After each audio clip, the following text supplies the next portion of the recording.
नमस्कार साथियों, मैं अमित कुमार मौर्य और नर्सिंग एकेडमी के शानदार यूट्यूब चैनल पे आप सभी का बहुत बहुत स्वागत अभिनंदन करता हूं।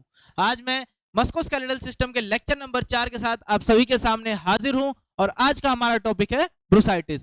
इस लेक्चर में हम ब्रूसाइटिस टॉपिक को अच्छे से इन डिटेल कवर करेंगे और इसके बारे में सारी जानकारी समझेंगे।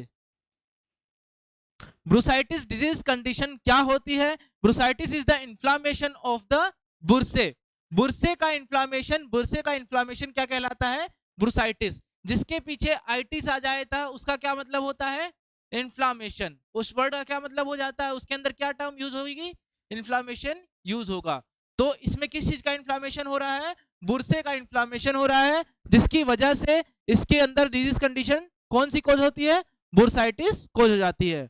Bursitis is the painful condition that affects the small fluid filled pads called बुरसे। बुरसे क्या होता है? एक स्मॉल फ्लूइड फिल्ड पैड्स होते हैं जो कि अफेक्ट किसकी वजह से होते हैं? ब्रूसाइटिस की वजह से इफेक्ट हो जाते हैं, क्योंकि ये जो पैड्स होते हैं जिनको हम बुरसे बोलते हैं, ये क्या करते हैं? कुशन का काम करते हैं between the bones and the joints. Joints और बोन्स के बीच में किसका काम करते हैं? कुशन का काम करते हैं। और the tendons and the muscles near the joints. Near the joints के पास जितने भी टेंडन्स और मसल्स होते हैं उनके लिए किस चीज का काम करते हैं? ये उनके लिए एक कुशन का काम करते हैं। एक फ्लूइड फिल्ड सैक होता है जो कि इसके लिए हेल्प करता है। It can affect the shoulder, knee, elbows and etcetera. जहां जहां जॉइंट्स होगा, जहां जहां जॉइंट्स का प्रेजेंस होगा, वहां वहां ये डिजीज अफेक्ट करेगी। उसके बाद आपने इसकी डेफिनेशन देख ली है। इसकी डेफिनेशन देखने के बाद अब हम इसकी इटियोलॉजीज को, कोजिस को समझ लेते हैं, जो जो इसे कोज करते हैं। इसके इटियोलॉजीज को अब हम देख लेते हैं। इटियोलॉजीज और कोजिस का एक ही मतलब होता है। इटियोलॉजीज क्या क्या हो सकती हैं, किस किस वजह से कोज हो सकता है? इंजरी की वजह से, over use of the joint, joint का ओवर यूज करने की वजह से ये कंडीशन कोज हो सकती है। रिपीटेटिव ट्रॉमा, अगर कोई रिपीटेटिव ट्रॉमा की कंडीशन आ जा सकती है तो ये डिजीज कोज हो सकती है। इन्फेक्शन, मेटाबॉलिक डिसऑर्डर्स, कोई भी मेटाबॉलिक डिसऑर्डर अगर कोज हो जाए, अगर कोई भी मेटाबॉलिक डिसऑर्डर अगर कोज जाता है, उसकी वजह से ये डिजीज कंडीशन आ सकती है, जो कि बुरसे का इन्फ्लामेशन होता है। एक्सेसिव प्रेशर ऑन द और फ्रिक्शन, अगर एक्सेसिव प्रेशर हो जाए या एक्सेसिव फ्रिक्शन लगने लग जाए तो ये डिजीज कंडीशन कोज होगी। इन्फ्लामेशन होगा किसका? डिसऑर्डर का। ये कौन सा डिसऑर्डर है? इन्फ्लामेटरी डिसऑर्डर है। इसके अंदर मेनली क्या होता है? इन्फ्लामेशन होता है। इसके बाद इसके साइन एंड सिम्टम्स समझ लेते हैं। कौन कौन से साइन एंड सिम्टम्स इसके अंदर आते हैं? पेन होगा, जो भी साइट है अगर वहां पर इन्फ्लामेशन हो रही है तो वहां पर क्या जनरेट होगा? पेन जनरेट होगा। उसके बाद वहां पे क्या जनरेट होगा? स्वेलिंग जनरेट होगी। वहां पर क्या जनरेट होगी? स्वेलिंग जनरेट होगी उस पार्ट की, उस जॉइंट की। उसके अंदर टेंडरनेस आ जाएगा। क्या आ जाएगा? टेंडरनेस आ जाएगी जॉइंट की। रेडनेस हो जाएगा। Painful which reduces the range of motion, ऐसा पेन होगा जो कि रेंज ऑफ मोशन को ही रिड्यूस कर देगा। जितना मैं अपने जॉइंट से मोशन कर सकता हूं, जितना मैं अपने जॉइंट से मोशन कर सकता हूं, ये जो मोशन है इसको रिड्यूस कर देगा। ये जो रेंज ऑफ मोशन है इसी को रिड्यूस कर देगा। और जॉइंट के अंदर क्या आ जाएगी? स्टिफनेस आ जाएगी। तो ये मेन साइन एंड सिम्टम्स है जो कि ब्रूसाइटिस के अंदर आते हैं।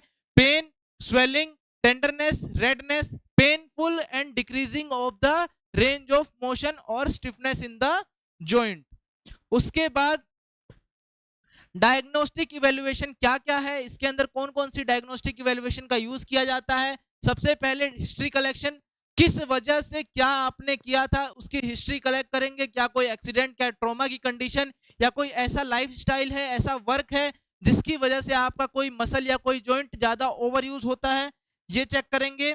और इसके अलावा physical examination, head to toe physical assessment करेंगे। सारे रिफ्लेक्सेस को चेक करेंगे, कहां पर रेंज ऑफ मोशन की कमी है, कहां पर कंडीशन ओकर कर रही है और कहां पे प्रॉब्लम्स निकल रही है। मतलब कि मस्कुलोस्केलेटल की अगर डिजीज है तो मस्कुलोस्केलेटल वाला पार्ट आपको अच्छे से फिजिकल एग्जामिनेशन के अंदर कवर करना है। डिफरेंट डिफरेंट लैब टेस्ट जिसके अंदर सीबीसी, विटामिन डी का लेवल और डिफरेंट डिफरेंट माइक्रोबायोलॉजी या बायोकेमिस्ट्री टेस्ट होंगे, जिसके अंदर हम डिफरेंट डिफरेंट सीरम के टेस्ट करते हैं जो कि हमें बताता है कि इन्फ्लामेशन का लेवल कितना है, क्या बॉडी के अंदर एबनॉर्मलिटीज या जनरेट हो रही है, ये सारी चीज किसके थ्रू हमें चेक करनी है? बायोकेमिस्ट्री लैब के through, different different lab test के थ्रू ये चीजें हमें करनी है। इसके अलावा एक्सरे और एमआरआई, और कुछ कंडीशन में अगर लिगामेंट रिलेटेड प्रॉब्लम होता है तो उसके अंदर यूएसजी भी कराना पड़ता है, जो कि क्या होता है? Ultrasound, ultrasound of the part which is required. तो ये चीजें आपको, ये डायग्नोस्टिक इवैल्यूएशन आपको समझ में आ गए होंगे, तो इनको आप नोट कर लीजिएगा। उसके बाद मेडिकल मैनेजमेंट क्या क्या यूज करते हैं इसके अंदर? मेडिकल मैनेजमेंट में एंटीबायोटिक्स का यूज किया जाता है। इसके अंदर ज्यादातर एंटीबायोटिक्स इसके अंदर दी जाती हैं, क्योंकि एंटीबायोटिक्स क्या करता है? एंटीबायोटिक्स हेल्प करता है कि जो भी इंफेक्शन और डिजीज है, जो भी बैक्टीरिया या किसी और वजह से हुआ है, उसको जल्दी से हील करने में ये हेल्प करता है।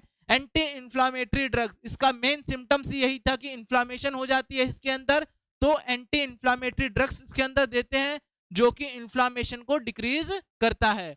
हाइड्रोकोर्टिसोन का इंजेक्शन इसमें दिया जाता है, जो कि बहुत ही फास्ट रेट से हेल्प करता है डिजीज कंडीशन को ठीक करने के लिए।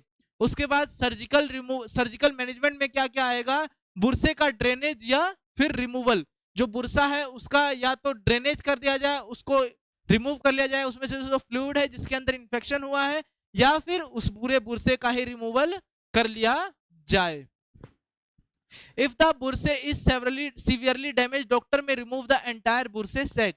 जो पूरा सैक है उसी को जो डॉक्टर होते हैं ये रिकमेंड करते हैं कि अगर बुरसे ज्यादा इन्फेक्टेड हो गया है, ज्यादा उसका सीवियरिटी से डैमेज हो गया है, तो उसको रिमूवल करने का राय डॉक्टर देते हैं और उसको रिमूव कर देते हैं। उसके बाद नर्सिंग मैनेजमेंट में क्या करना है? जो भी प्रॉब्लमेटिक साइट है, जो भी जॉइंट आपका इफेक्ट हुआ है, उसको कम से कम मोशन करना है, और उसके अलावा अपनी जो मेडिसिन है उसको टाइमली लेना है, लाइफस्टाइल को इंप्रूव करना है।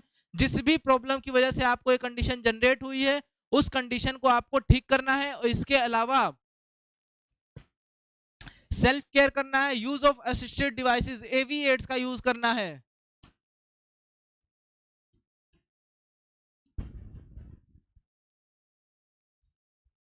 असिस्टेड डिवाइसेस का यूज करना है, जिसके अंदर डिफरेंट डिफरेंट एड्स आ जाते हैं, डिफरेंट डिफरेंट मशीन्स आ जाती हैं चलने के लिए।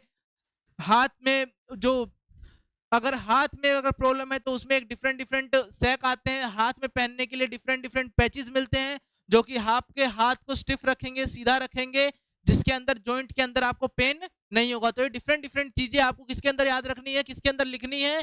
नर्सिंग मैनेजमेंट के अंदर लिखनी है। यही पॉइंट्स नहीं, इसके अलावा आपको जो भी पॉइंट समझ में आते हैं वो पॉइंट भी आप इसके अंदर लिख सकते हैं, जैसे कि साइकोलॉजिकल सपोर्ट, मेडिसिन से आपको टाइम पे लेनी है, टाइम टू टाइम डॉक्टर को विजिट करना है, ये सारे नॉर्मल पॉइंट्स भी नर्सिंग मैनेजमेंट के अंदर आ सकते हैं। इसके अलावा रेस्ट टू द पार्ट को रेस्ट देना है। Restriction of weight bearing, weight bear नहीं करना है, वेट नहीं उठाना है, उसके लिए रेस्ट्रिक्शन है। मसल को स्ट्रेंथ करने के लिए डिफरेंट डिफरेंट एक्सरसाइजेस का यूज करना है, जो कि मसल को स्ट्रेंथ करेंगी। जॉइंट को इमोबिलाइज कर देना है और डीप फ्रिक्शन मसाज भी लेनी है। जॉइंट को इमोबिलाइज कर देना है कि जॉइंट में मोबिलाइजेशन ना हो, मूवमेंट बिल्कुल भी ना हो। तो आपको ये बुर्साइटिस जो डिजीज कंडीशन है वो आपको अच्छे से क्लियर हो गई होगी। इसके अंदर हमने इसकी definition, diagnostic evaluation, causes, symptoms, medical management, nursing management और सर्जिकल मैनेजमेंट अच्छे से पढ़ लिया है। तो ये लेक्चर यहीं पर खत्म होता है। आपको आशा करता हूं ये डिजीज कंडीशन अच्छे से समझ में आ गई होगी। मिलते हैं नई डिजीज कंडीशन के साथ, नई वीडियो के साथ, तब तक के लिए नमस्कार।